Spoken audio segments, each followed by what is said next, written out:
Hello, good morning. Welcome to Pfthinks episode 140. I am super excited to be coming your way. For once, I was not really sure I was going to come live today because there's been a serious power outage and the inverter was down. But I'm excited that we're here and we are live. How are you today? Well, I'm super fired up to be bringing this to you. Thank you so much for always keeping faith with us and for joining us at all times. Thank you so much. I really appreciate you. Now, today we are, hey, my brothers joining from North America. Thank you so much, everyone joining. For those of you joining from Asia on Facebook, thank you so much. And for those of you joining from Lagos, Nigeria, and other parts of Africa, I really appreciate you. Now, we started a series on building a successful marriage, top secret new rules. In that series, we've been looking at new rules that exist and that will drive the future of marriage, and that can actually mess up your marriage if you don't pay attention to them. And so far, we've looked at singleness, we've looked at different aspects of it. Today, we look at the new rule of denominator, that there is what is called the common denominator that will be measured, that every marriage will be measured by in the days to come. That if you don't understand this denominator, it would affect your marriage and a whole lot of things may not work well in the future. Now, I love what Michel de Montaigne said.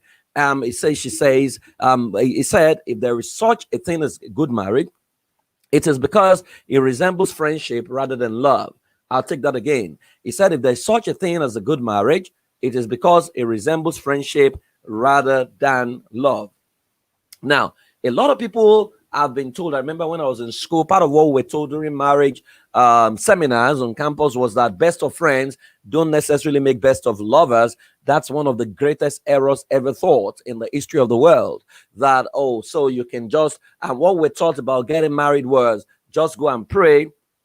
And after praying, God will reveal a voice to you. A voice will speak to you, and God will reveal someone to you. Then just go ahead and propose to the person. And so consistently, a lot of people got married from that light. I'm not saying there's anything wrong with that format. There's a problem, however, where friendship is missing. Because the moment friendship is missing, you would realize that there is no natural sync and there will be nothing to talk about, really. And that's why yesterday I spent a lot of time talking about, opposite attracts, but kind connect. That it is better to find your kind than to be looking for opposites up and down. That the best lovers are actually the best of friends, because at the level of friendship, there is no pretense. You don't seek to hurt your friends. And even when you hurt your friend, you are able to resolve the issues amicably without necessarily getting into all kinds of,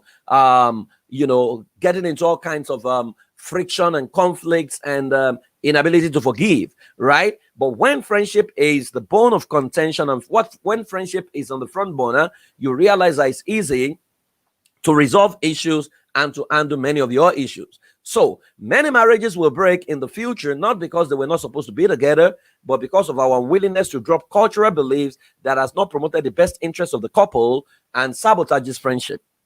That check it, I say that the two most perfect places on earth is the world of children and the world of new lovers. That when you get into the world of children, what you find is play. Children don't talk about I am superior, you are inferior. They don't talk about you are male, I am female. All children want to do is just play. Children don't talk about many of the things adults talk about. But also, if you check the world of new lovers who are just falling in love with themselves, they don't talk about you have to cook, I am not to cook, you must stay at home, you must not work. No. A guy visits his babe when they're just cutting and he sees her cook and he says, no, I can cook better than you. And they go to the kitchen together and she's excited about it. Or, visits her and she's washing clothes and she's okay, be washing, let me be rinsing. And these are the things that they do together, right? Now, if you check this, you realize that there is a perfect harmony because there is no job description, because we are lovers and we're doing things together to promote our mental peace and our wellness, right?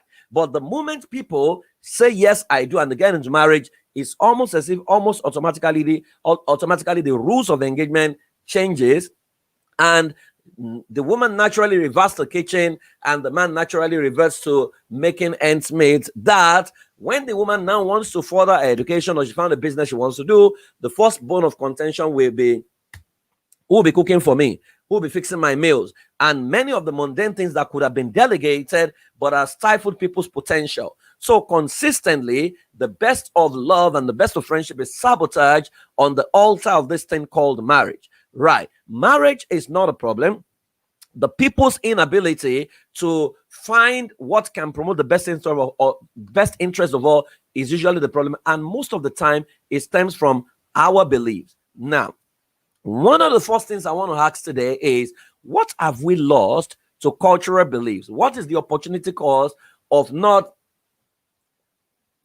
creating a love-based denominator wherein we can measure everything we're doing under the scrutiny of love, right? So imagine how many potentials have perished to the first labor of becoming cooks and homemaker, that so many ladies have lost themselves simply because someone has ended their life in the kitchen. In fact, I have said right now that one of the wealthiest places on earth, apart from the cemetery, is actually people's kitchen, because a lot of potentials have died in people's kitchen simply because they couldn't be given the permission to fully express themselves, especially when cooking can actually be delegated. So imagine how many potentials have perished to the first labor of becoming cooks and homemaker, where we naturally revert the lady to the kitchen or to becoming the homemaker, when actually she has capacity to manifest at a higher level.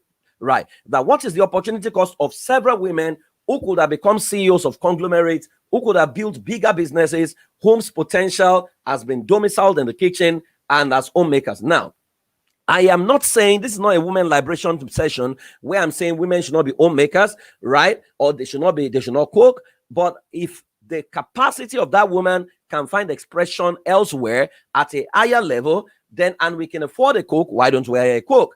Right? How many men have died untimely death because they are trying to fulfill the breadwinning role? Right? That a lot of our men are out there slaving, including men who have the capacity to be domesticated and cook, but they're out there. He doesn't have the capacity to do business, but he has to go out to try to slave for the family simply because he wanted to fulfill the breadwinning role. Meanwhile, the wife might be the better business person, but our own potential is restricted to the kitchen. The one who cannot do business is the one out there running around because of what culture has taught and our belief systems over time.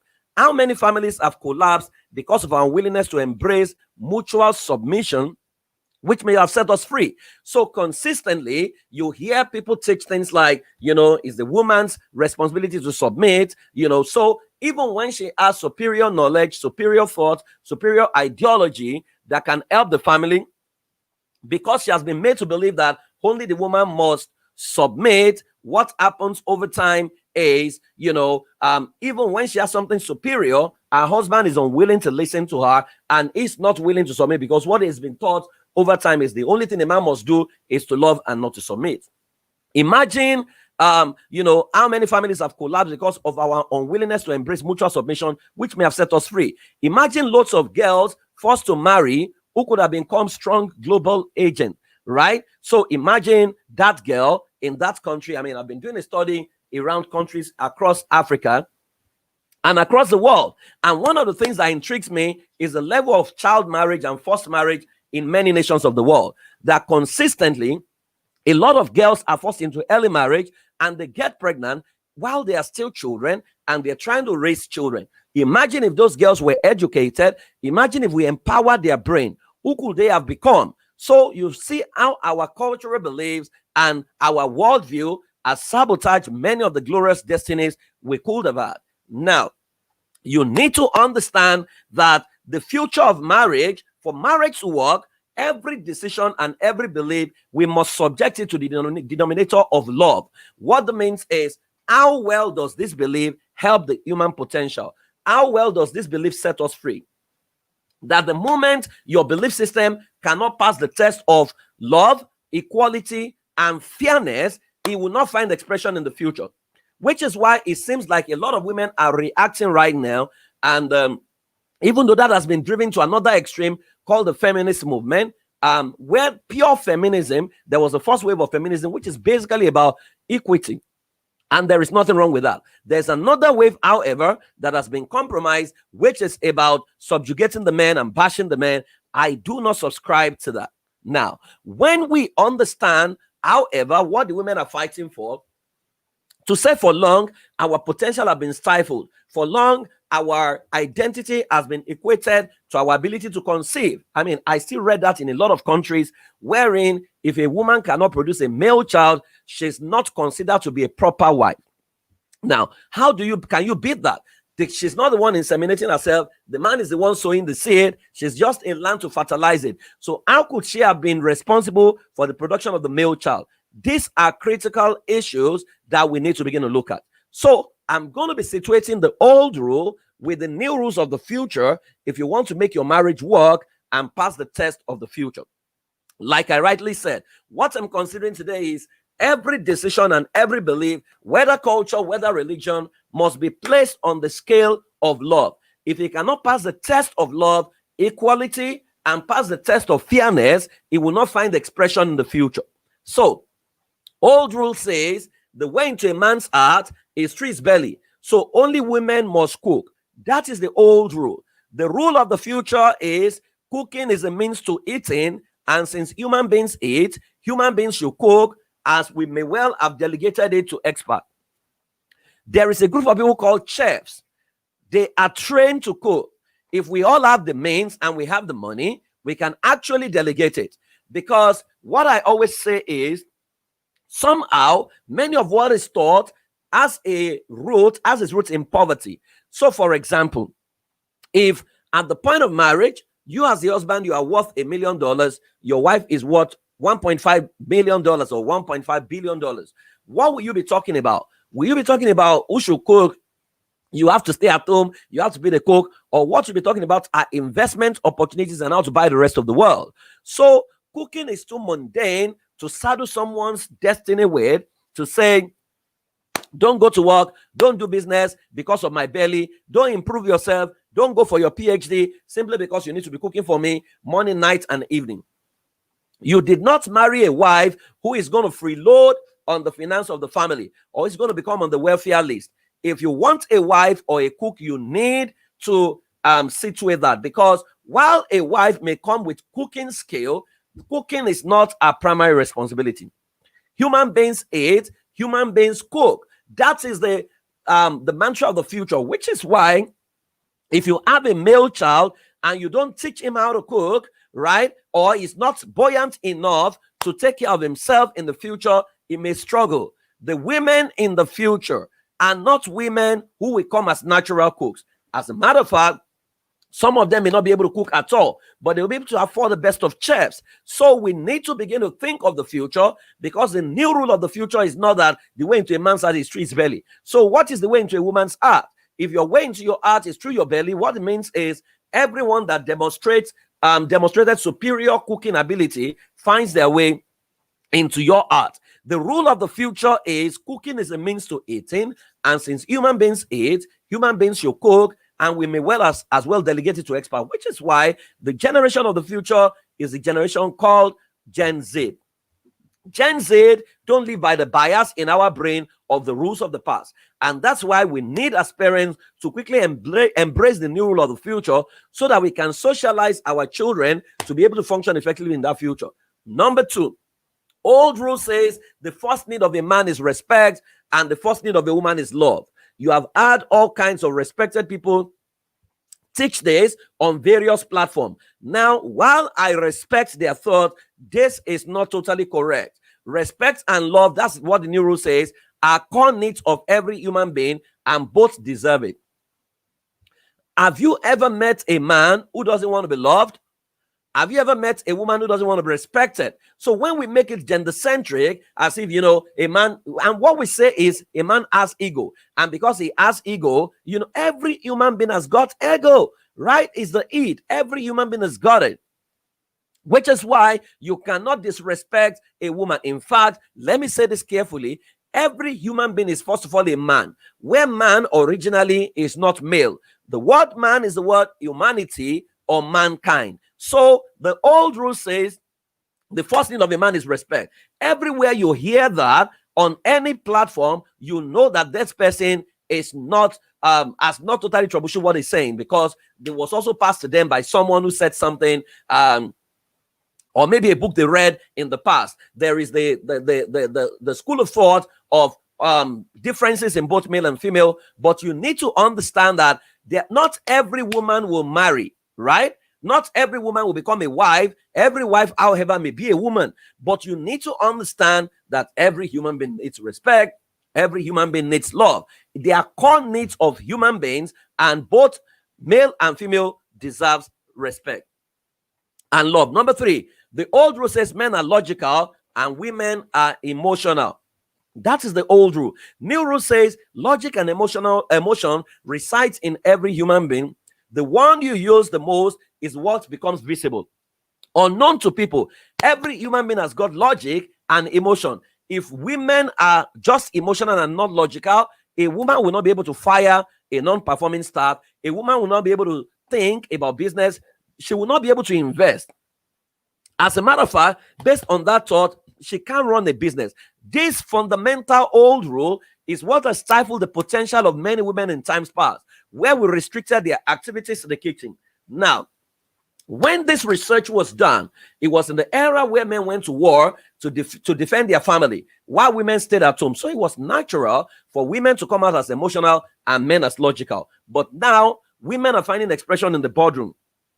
Women are running businesses. Women are becoming CEOs and chairmen and board of directors. Women are becoming, owners of conglomerate. So you need to understand that residing in every one of us is logic and emotion. The one you use the most. So if you are a first child, female child, and you are used to taking decisions, right, you will find out that the logical expression will gain prominence much more than the emotional side of you, right? So the one you have used the most is the one that become prominent. The problem is when a lot of men who have believed this, women are emotional, men are logical. When they now meet logical women, they have problems.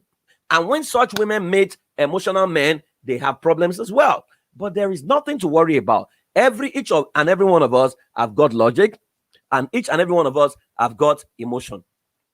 Next rule. The old rule says any man that can provide for his household is worse than an infidel. That's the old rule. Old rule. Any man that can provide for his household is worse than infidel. What does new rule says? People don't become infidels by lacking what to provide. They become infidels when they have and become wicked to members of their family. So male and female, right? Inclusive. In fact, if you check that place in the Bible, it has nothing to do with marriage. It has everything to do with care for widows. And if it was care for widows, then male and female should care for widows, basically. So people don't become infidels. Take, for instance, a man who has taken care of his family, suddenly loses his job. How can such a man suddenly become an infidel? So we need to understand this clearly, because it will help us know what to do and what not to do. The next one is money is our money, while sorry.